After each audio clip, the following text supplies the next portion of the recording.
Friends, welcome back to golden movie news. Prabhas కల్కి 2898 ఏడీ movie June 27న రాబోతున్న సంగతి తెలిసిందే.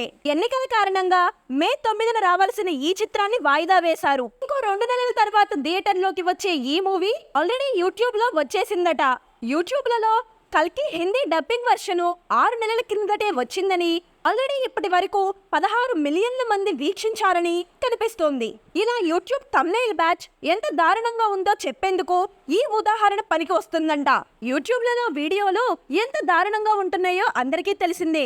మీద ఒక మ్యాటర్ ఉంటే లోన ఇంకో మ్యాటర్ ఉంటుంది. మ్యాటర్ కి థంబ్నెయిల్స్ కి సంబంధం లేకుండా పోతుంది. సినిమా విడుదల కాకముందే యూట్యూబ్ లో థంబ్నెయిల్స్ వస్తున్నాయి, రివ్యూలు కూడా పెట్టేస్తున్నారు.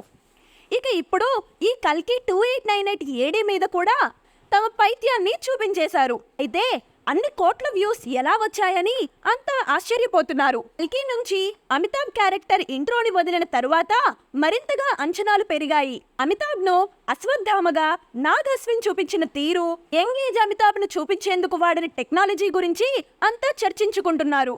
కల్కి సినిమా ఖచ్చితంగా ఇండియన్ మూవీ హిస్టరీలో నిలిచిపోతుందని, టెక్నికల్ పరంగా వరల్డ్ స్థాయిలో ఉంటుందని అందరూ ఫిక్స్ అయ్యారు.